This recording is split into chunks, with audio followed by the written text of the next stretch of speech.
3, 2, 1, record. Thank you. Hold on. Are you kidding me? Tatanka. Hold on. God dang it. I'll try opening that up again. I had it closed and I reopened it. It's always Glenn. It's Shut up. always Glenn. All right, I'm ready again. Let's go. All right, take 2. 3, 2, 1, record. Hello, my friends. Thank you for joining us for the PEBCAK Podcast, a weekly information security show featuring some all-around good people. It is week 10 of 2023. I'm Chris Louie, and appreciative for all the comments we got on our 100th episode special of the podcast. With me, I have my first best co-host I could ask for, Duke Silver. Congratulations on the new toy, by the way. Yeah, thank you for calling me out. Now everyone's like, no, I got a new toy. But y'all have to just guess what it is or follow me on Instagram to find out while I still have it. Well, you can't just say that. You have to put your handle in it. I'll put the handle in the show notes. So what's your Instagram handle? Dr. Brian Deitch. But you gotta tell them it's DR, not spelled out doctor. Yeah, these are audio-only listeners. Brian Deitch. Yes. All right, well, and now you I have to read my bio to it. figure out why I'm a doctor. It's Diarrhea Deitch. It's not a lie. On this carnivore diet, it's ferocious. All right, well, link will be in the description. I have to put it in there now. Okay. And we have our other best co-host, the fighting Filipino Glenn Medina, or as we now like to call him, my left hand.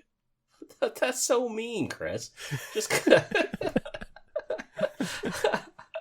I tell you what, it's been rough. It's been a rough, Thursday? It's been a rough 5 days for me. Third surgery on my hands, two trigger finger releases, and I've got to admit, this one had me in pain and crying, pretty much in a ball crying on Wednesday night after the surgery. So, and it's still hard to recover. The baby's hand hurt. You have your hand cut up and you tell me how it feels when you can't lift anything or touch anything. It's crazy. That's just every day for me, man. Gotta pop those Percocets. I'll tell you. Something like that. So the reference of my left hand, I hope you got the reference. It's My Left Foot from Daniel Day-Lewis. I did not get it. He had a non-functioning left foot. Yeah. So my left hand. Yeah. Okay. No, Todd, this week, due to Brian changing the schedule on us at the last minute, so you are not allowed to make fun of him this week. Otherwise, he would have been on. He would have canceled last minute anyway, so I feel zero bad. I guess we'll never know. Maybe next week. I mean, if it was up to me, I'd rather have him on here instead of myself. Information we could have used before we kicked off the show, but here we are now. Oh, come on now. You know that. I'm not that important. Combined,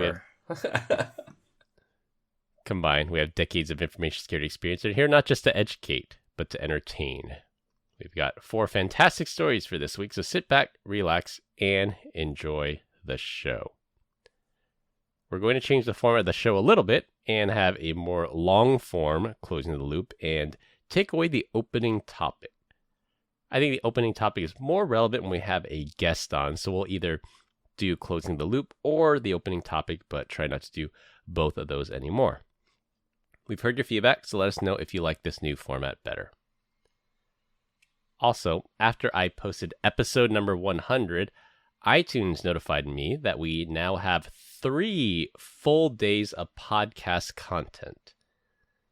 Episode 100 not only marks the 100th time we did this podcast together, but 72 full hours of amazing InfoSec and dad joke content. So what you're saying, if someone wanted to binge listen to us, they could for like a whole long weekend? For 3 straight days. Wow, that's amazing. Do you have that, like a podcast and cry because it's so pathetic to just listen to us for 72 straight hours? That or a long drive.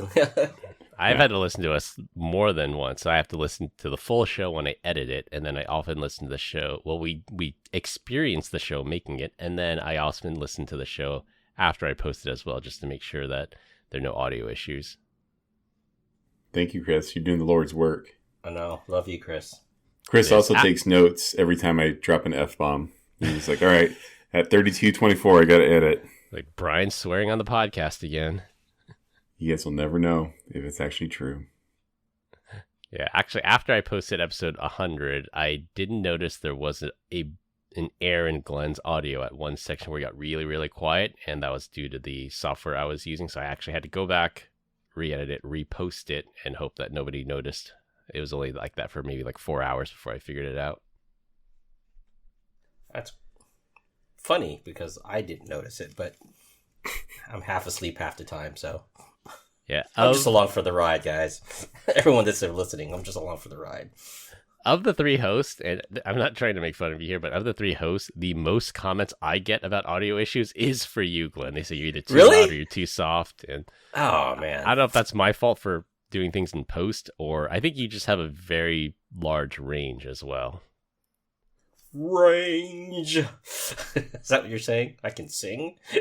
You can sing. You can probably hear me breathing too at times, so I'm a deep breather. That I edit out in post. So you're Thank welcome. goodness. Thank goodness. Yeah, I think you've actually gotten better. You've gotten better at not doing the thing anymore. I think you've gotten a lot better with that. That used to happen a lot more in the earlier episodes. Trying. Check out our YouTube channel, youtube.com/@PEBCAK Podcast. I have not posted it yet, but very, very soon our Try Not to Laugh Dad Joke Challenge will be up there. But all of our episodes are up there with the podcast content overlaid over some Call of Duty Modern Warfare 2 action. Is it unedited? Yeah, you can't post the unedited one because we will be demonetized so badly. Yeah, so I can post the swearing on YouTube, but there are two jokes in particular I think I have to edit them out because you will get my channel taken down with strikes, I think, if I end up posting those two. What's funny was your jokes, too. This is so funny about that. Yeah. My jokes landed, yours. You should put a governor on your... For all those out there that are listening, we had a challenge and Brian failed to listen to the instructions. So it's not that I failed. I just didn't want to do it the way you guys wanted me to. So, yeah, instead of coming with dad jokes, he came in with some highly inappropriate content. That not true. Will absolutely get me banned on YouTube. Whatever. Don't listen to this guy. Single dad jokes. That's what we'll call them. Liar. There you go. Yeah. Liar. Pantalones on fire. This week, we're going to talk about layoffs in tech. Next, we have a PC game maker getting smart about cheaters. For our third topic, IoT devices are getting a much-needed security spotlight. And close with Netflix password sharing, since we didn't get to that last week. Closing the loop this week, I sent you guys this story in group chat, but want to tell the listeners about it. I have some relatives visiting me from overseas, and one night we got onto the topic of ChatGPT, and some people at that gathering didn't know what that was, so I got to explain it to them for about a half hour of what ChatGPT is and how it's going to change the world. My wife only learned about it from her coworker a week ago, and I told her we literally have a segment on our show called ChatGPT Story of the Week that we've been doing all year. So my wife just calls it Chad because she misheard me the first time tell the story about ChatGPT. So she's like, anything new with Chad? And this is at least once a day. I'm like, no, hon, nothing new with Chad. There you go, Moscow Mule. Yeah. Moscow Mule.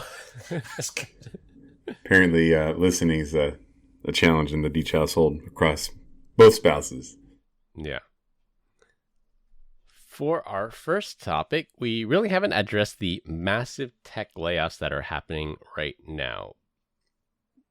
The InfoSec tie-in would be insider threat detection and prevention, but we could also talk about the macro factors that are contributing to the massive layoffs, specifically in tech right now.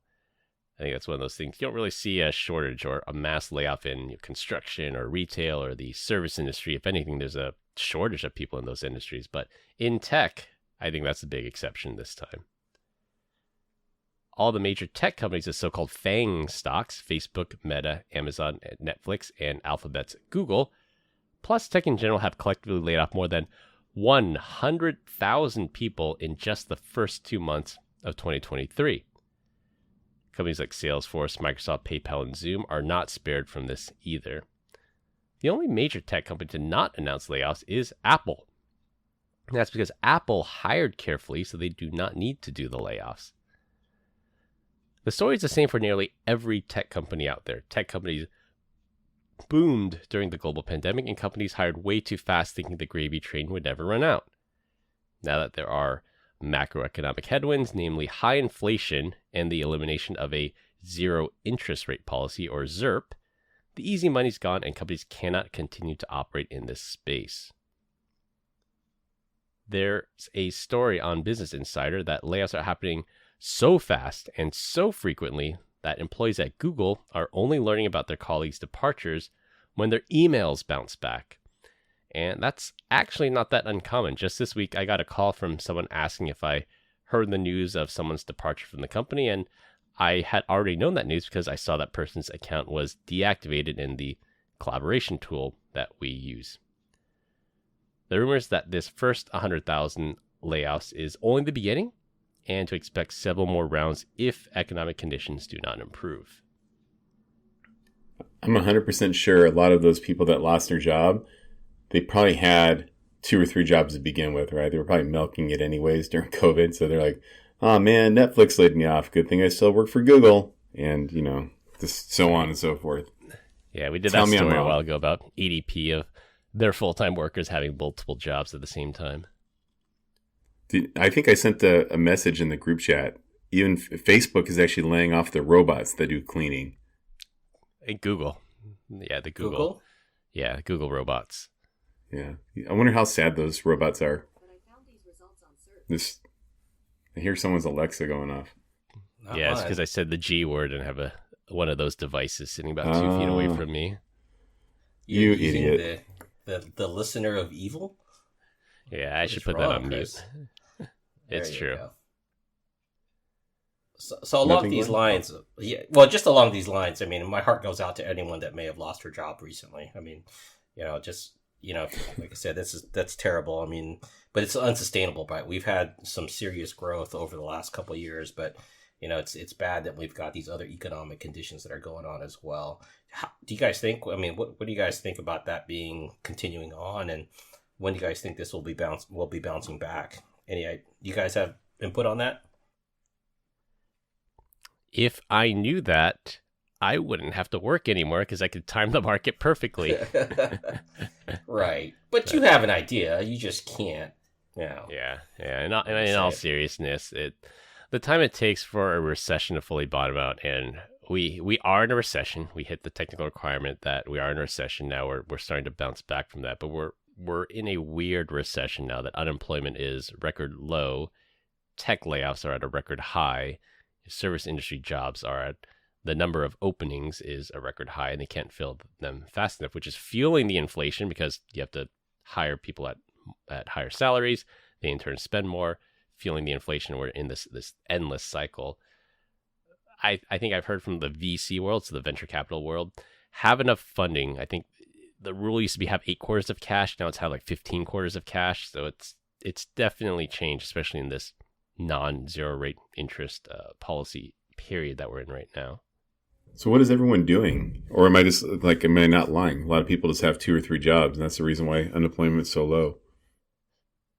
It's also the way we measure unemployment here in the U.S. It's anybody who's looking for a job. So anyone that's exited the job market, that they just say, I'm going to stay in my parents' basement. I'm not going to look for a job anymore, or I'm going to live off the government dole and not get a job anymore. They're not counted toward the unemployment number anymore. Really? It's sort of an antiquated way of how we count unemployment. So all the homeless or unhoused people over there on the West Coast, they don't count towards the unemployment?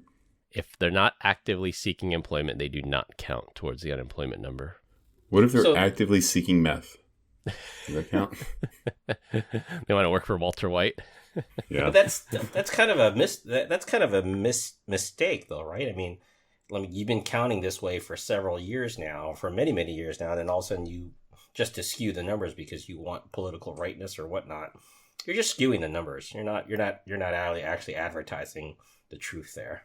It's true. I want to be fair. It's a left and a right problem, because when it favors your party, it says, oh, well, the unemployment, you're measuring it wrong. Technically, the economy is way worse than it is. And then when it is in your favor, it says, well, we've been doing this for 30 years. This is the benchmark that we use. So, yep, you'll hear those complaints from both sides of the aisle. And unemployment and GDP numbers are what you call trailing indicators. So I know you guys are lighting up right now because you all know all about trailing and leading indicators because of certain practices we do.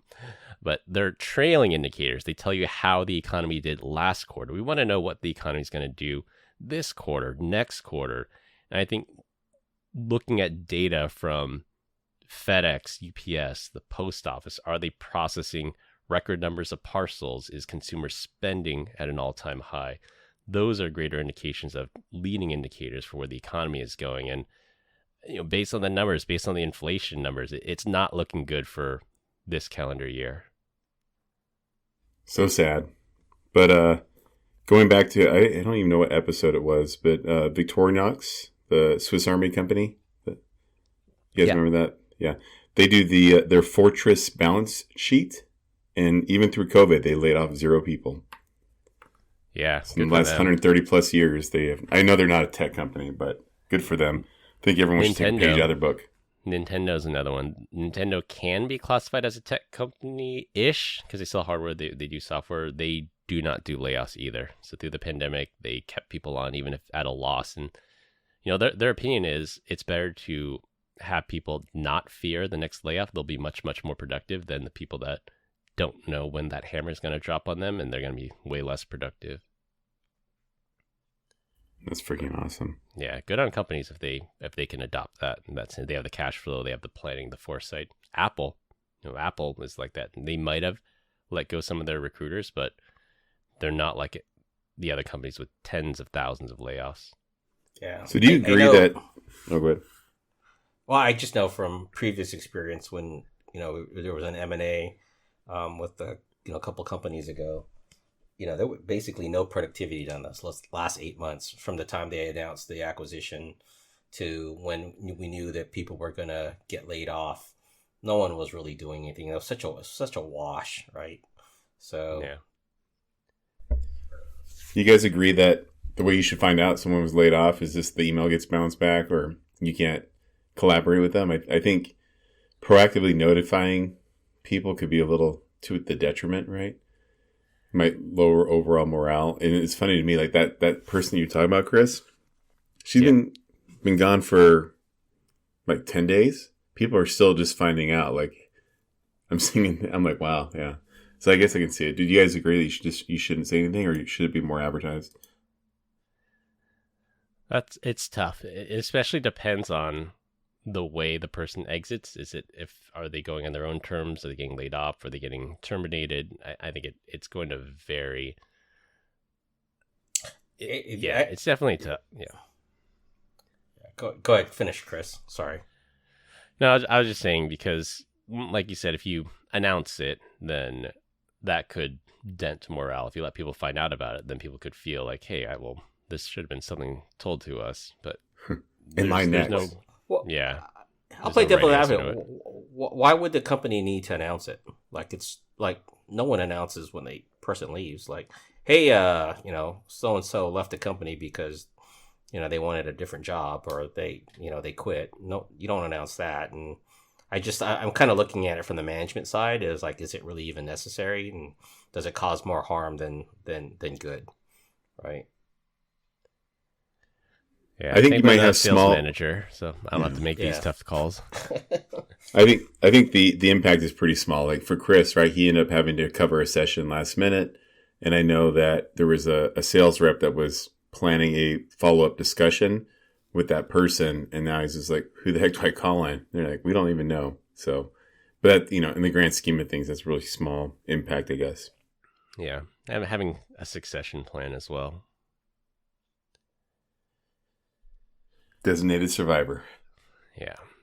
Go check out layoffs.fyi. I'll link through to it in the show notes. This is actually a pretty cool site, layoffs.fyi. It tracks all at least the public ones, because I know there have been some private rifts at some other companies that don't show up on here, but if there's a public source for it, they've been tracking all the layoffs. And there's even a tab. I didn't know this until I dove deeper into the site maybe last week, but there's a tab that actually lists the laid off employees on there. It has like their name, their email address. And I think it's in the hopes that if you're looking for someone to fill a position, you can go there and talk to one of these people that have been affected by a layoff. But it's interesting. They graph the data. They show how many companies did layoffs, how many people got laid off. And that's how it came up to that number, 100,000 layoffs in 2023 alone.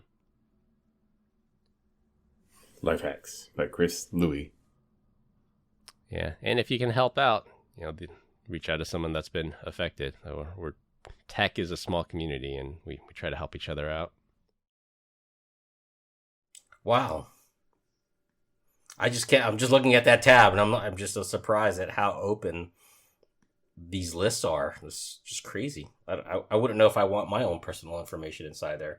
Like, how did they get that? I know it's public, but man. Yeah. That's I don't even know if it's really public or if it's opt-in, or there are some of these companies that set up LinkedIn pages for affected employees, and you can just opt into it. So I don't know where they source that information from, but it's very personal details. First name, last name, email address. Yeah. If I had my evildoer hat on, you could use this list, harvest it, and do phishing campaigns of people that says, hey, I heard you're out of a job. Would you like to apply? And then send them a phishing link or something. Kick them while they're down. But yeah, I don't know. That's the hacker side of me thinking out loud. I would never do that, of course. But yeah, nefarious ways to use this data. Yeah, but what happens if you wanted to opt out? Like, you saw your name inside here. This goes back to this whole, PI information thing, right? If I wanted to opt out, and do I send an email to layoffs.fyi and say, hey, you've got my name listed in one of your trade lists. I want my name out and clear me out because I live in California. Like, can you go do that? Yeah, I think at the very top of that page, it says, if your info is here and you want it off, there's a way to contact them to get it off. Yeah. Yeah, because that would be ideal. Be able to, your right to be forgotten. Yeah, I would definitely. Totally agree. Don't like this at all. For our second topic, I like this story a lot because I am a PC gamer, and a huge downside of PC gaming, actually, Brian, you're a PC gamer too, is that it's notoriously plagued by cheaters and hackers. And not to say that console gaming is immune from hackers, but much less prevalent compared to PC gaming. Valve, the makers of the popular Dota 2 game, and yes, Brian, it is a popular game, they did something interesting when they closed an exploit people were using to cheat at the game. Valve patched the vulnerability, but they also installed a honeypot at the same time to find out which of its players were exploiting this vulnerability. After collecting enough data, Valve banned every account that attempted this exploit in its honeypot, which ended up being about 40,000 gamer accounts. And I really like this quote from Valve when that they announced. They say, and I quote, "Each of the accounts banned today read from this, quote, secret area in the client, giving us extremely high confidence that every ban was well deserved." Do they lose revenue from that, though, when they ban 40,000 accounts? Like, that's kind of like left hand slapping the right hand that's on the same body. Well, no, they Brian. neglected to tell you there was 100,000 accounts. So these are the bottom 40% that, were contributing. The guys are out there freebieing. The flip side of that is, like, I will not play a game or I will not buy a game if it's known to be plagued by hackers and cheaters. So their interest is to make sure it's fair for everyone.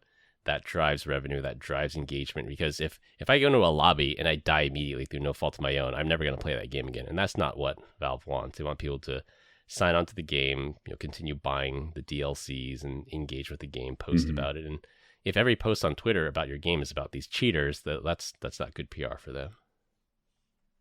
It's funny, when I was reading this article, I was like, I don't care. And I don't even know if this thing's even real. And then I see the note in there, but yes, Brian, it's a popular game. So you got me there, Chris. You really know me well. I do. By the way, I love this idea of a honeypot. like they patched the bug and then they had a honeypot and they're just waiting for that exploit to be leveraged and they just knew exactly who it was. Like that is creative. I don't know that I would have necessarily made this public information. Yeah. Like I think other gamers should be, other streaming platforms of online gaming should be doing this exact same thing if they really want to ban accounts that are cheating. Yeah, I think they announced it's a shot across the bow that says, we're watching for you. You better not do this again. Yeah, but then dude creates another account, another email associated, and often to the races they go, right? I mean, this is kind of whack-a-mole over here as well, too, right? Unless they ban the system, right? Don't they have like unique identifiers? They do, and then you have to buy a new copy of the game, basically. So Glenn, what you may not understand because you are not a PC gamer, because you're so old, is that the whole reason people cheat. I guess there's two reasons. There's two reasons people cheat. One is they're a streamer, and if they're really good at the game, then they get more people watching their streams. They make more money that way. It should be obvious that they're cheating if you're getting a headshot every time, but that's neither here nor there. The other reason is for bragging rights. So if you want to have a really high, what's called a kill-death ratio, that you kill way more people than you die, you get internet clout. So if you ban someone's account and they have to they get wiped out and they have to start anew, that's taking away their incentive because they lose their valuable profile with this high KD ratio. Yeah, I guess for me, it'd be like, go back to the 40,000 accounts, and were any of them high volume accounts that really had a bunch of high notarized names, and now just trash their names out, right? Even though they've been banned. Yeah, so that way it's just they like go to the guy platform. that cheated at chess. Was it Hans Niemann? The guy that cheated at chess.com? Like, yeah, now he was a top-ranked player, and now his name is sullied by this whole cheating scandal. I may have to have everybody stop and restart because I'm having Audacity issues, but Chris spends a lot more time editing Brian's audio than mine, probably. Be true. Be true here. Come on. Probably not. Bleep. Edit that out. See? You're on Said mute. something good. You're on mute again. All right, for our third topic, the U.S. is one step closer to getting IoT security labels, a much-needed system for internet-connected devices by the U.S. NIST, our National Institute for Standards and Technology. There are more internet-connected devices than people on the planet, and that trend is not going away anytime soon. Companies that opt into this system, so it is an opt-in model, will get a rating for devices they produce and will rate the devices for things like hard-coded passwords, security efficacy, and the like.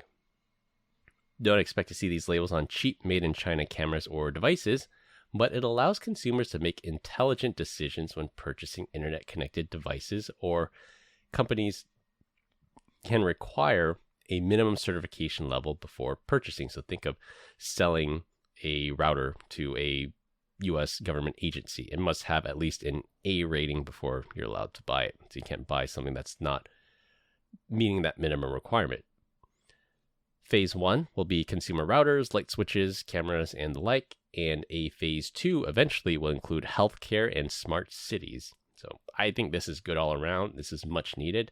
I can't tell you how many times I've had to offer tech support to people that buy these cheap IoT devices and they either break, or I have to tell them, hey, that thing might be vulnerable. I would not put that on my home network. So if we have these labels, they could see a score A through F, make their own choice.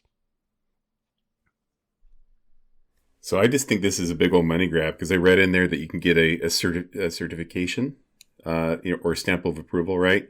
And so anytime the government's behind something, someone's going to get paid. So just know that. And I kind of feel like the whole prevent, detect, assess, and remediate, that's just common sense. We should be doing that anyways, but now you're just going to force people to do it, which is good. But, whatever. And I thought it was also funny that they're going to focus on homes first and then smart cities. I'm like, you think we should probably maybe focus on the smart cities first? A little bit of a priority issue here. No one shuts off the lights on us unexpectedly. And then, one other thing I came across that I didn't know about. So I knew about GDPR. So that's the General Data Protection Regulation, like EU nonsense. Processing. Yeah. So apparently Singapore has one. So the CSA, Central Security Agency, I guess they have their own version of GDPR. So that was good. One good thing to come out of this article, because I'm sure it'll probably come up, and I have discussions with people over there. What? Yeah, but I mean, just for home use, right? This is going to remove the dumminess factor out of it, right? If people see that there's a rating on IoT devices for their home, they're not going to go to like what used to be Fry's and look at a bunch of cameras or look at a bunch of routers and then go, okay, this thing is certified. So I should somewhat be okay with this, right? Instead of guessing like, okay, I'm just going to go pick the cheapest one because they're all the same. You would think so, but no, because it's kind of like public education, right? The teachers are taught to teach the dumbest person in the room. So like this is going to be a pretty low bar and standard, in my opinion. It is, but if you go on Amazon and this is a test you do yourself, go to Amazon, look for wireless camera or Wi-Fi connected camera. There are literally thousands of companies with names you never heard of. You try to research the company, and it's like one OEM that just retails it under 50 different names. Like if you just go to a device and it says to obtain a C rating, Brian says C's get degrees. You get a C rating, and as long as it doesn't have a hard-coded password, as long as the manufacturer is committed to providing security updates for at least 3 years, as long as it's supports multi-factor authentication, like if you can meet those minimum requirements, I mean that would get rid of a lot of the junk that's on the internet right now if you just have those minimum standards. I think what they're going to come out with is to get a B, you have to have a backdoor hard-coded into your thing to allow the FBI to come in and patch it themselves. Yeah. Isn't that what happened before, like that Windows server or something? That happened to bcrypt. So the bcrypt library put out by RSA. It's never been. Someone can fact check me on it. It's never been proven, but bcrypt was vulnerable, and RSA changed the algorithm after consulting with the US NSA. So it's one of those things, you make the call, but if it smells like quacks like a duck, walks like a duck, it's probably a duck. It's a chicken. Epstein didn't hang himself. By the way, I should have said that. And at the end of your poem, you set me up like so well for that, and I was too busy laughing at you. What about Epstein? Yeah, because he said something about the truck, and you're like, but if it quacks like a duck, then I should have said Epstein didn't kill himself. But it's okay. Something to prepare for episode 200. Yeah, it's true. Forward thinking. Freaking Two more years we'll hit 100. Yeah. Which episode 104 is coming up, and that will be our 2-year anniversary. Oh, wow. Ooh. Is this going to be like the people that date in high school? It's like our 1 month anniversary. It's our 6 month. It's the 1 month since you asked my parents to take me on a date. Is that what we're going to start doing? This is like weirdo stuff. Anniversary. We're breaking new ground here, though, right? Yeah. So, we used to celebrate every 10 episodes. So that's how we got all our PEBCAK swag. And then now we're doing annual. We're doing 100 episodes. What is the PEBCAK swag that's coming in next? I'm dying to know. Yeah, or is it my turn to buy? You got to figure something out for that. I don't know, but to all you listeners out there, Brian is starting to sound like an old wife. Just repeating himself and just nagging all the time. That's your wife. Just kidding. Okay. Just kidding, right. Rosie. Before this devolves any further, for our last topic, it will be a rotating topic every week. This week, we're going to talk about Netflix password sharing. Well, we knew the day would be coming, and it is here now.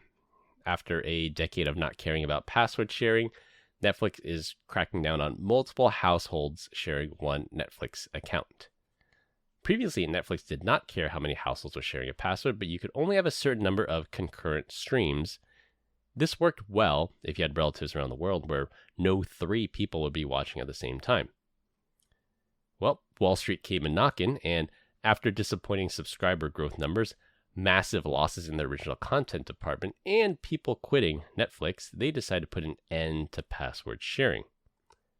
Now, a device will only be allowed to stream if it connects to your home Wi-Fi network once every 30 days.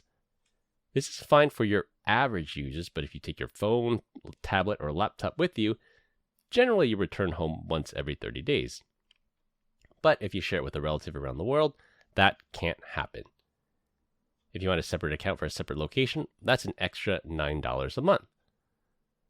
Well, Netflix is getting into a bit of trouble with these edge cases of people getting cut off from their Netflix account. At first, Netflix took the position that a Tesla car would not be allowed to stream Netflix when at a supercharger or anywhere except the home, because that would count as a separate location. Netflix quickly backtracked on that after extreme backlash from Tesla owners. Now there are cases coming up like this. Cancer patient in Canada who's at the hospital for long-term care, and his Netflix access was cut off because he's literally not allowed to go back home.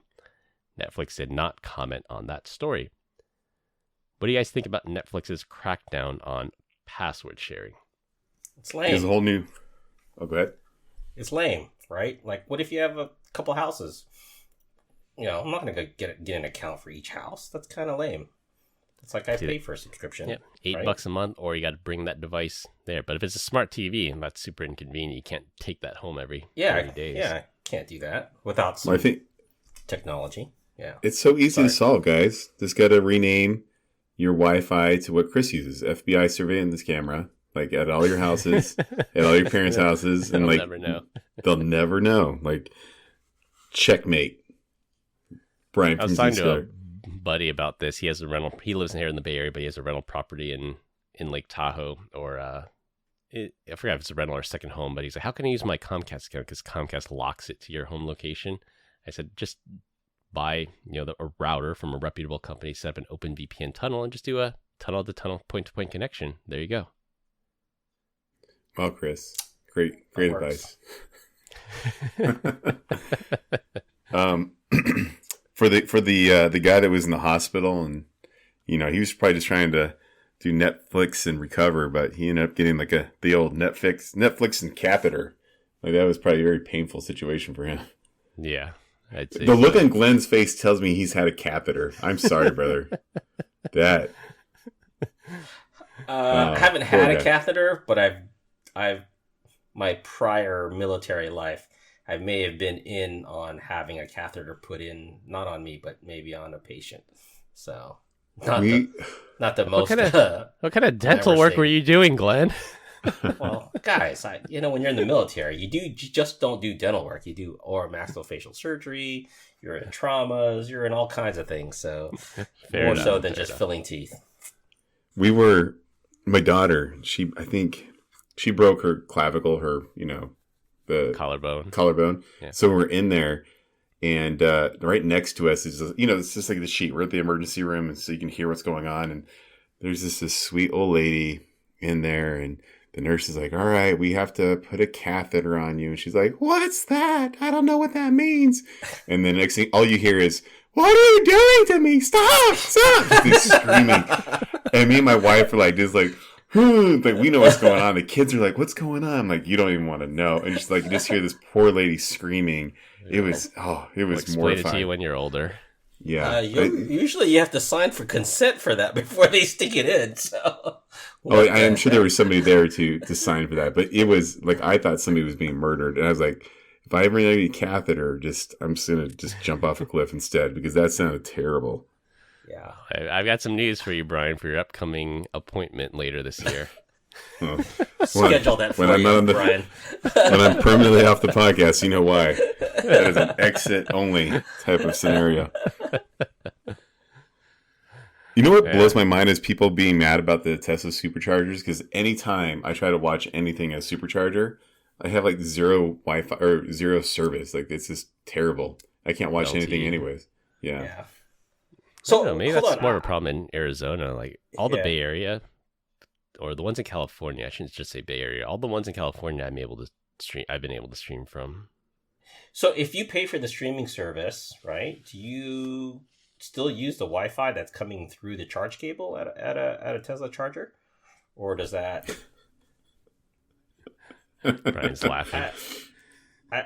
I don't know. Like I said, I think the Wi-Fi on the Tesla, right, is fine. I've never had that problem. Do you guys? Yeah, the superchargers don't have Wi-Fi yet, so it's still LTE only. They're eventually going to get it. I think they're going to get Starlink at some point for Wi-Fi, but it's still LTE right now. It just sounded like... but I thought someone said that the Wi-Fi comes in through the charge port or through... That's not true then. Like as far as I know. Internet over power. Internet there over is. Power, yeah. Ethernet, EOP. EOP. Ethernet over power.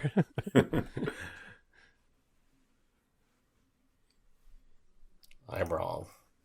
He's looking for it. Yeah. That's all right. Wall Street's got to really straighten Netflix out soon enough. If they got this wrong and they have a record subscriber loss, I think they might reverse course on this. But damage already done because people that are so upset by this, they quit. They either pirate the material, they join Hulu or Disney Plus, someone that's not quite so restricted. But after 10 years of them not only allowing it but celebrating it, they used to have Twitter posts that says, this Valentine's Day, share your password with someone you love. Like celebrating password sharing, then for them to just yank the rug out from under people. I think that's probably what's more upsetting. Well, Amazon is like, if you have an Amazon subscription, I'd rather just deal with that because it comes with free delivery. Yeah. Do you think they just raised the rates? I think Prime's $180 a year now. So it's God, cancel 180? Really? Yeah. Yeah. Holy cow! I need to go look at my subscription. Yeah, and that's only shipping and streaming and limited music, like the premium Amazon Music. That's extra. Audible is extra. The grocery service, delivery service, like the new minimum's $100. That's right. They keep raising the price and watering it down. Yeah. Agree. Good job, Andy Jassy. It's got to make money.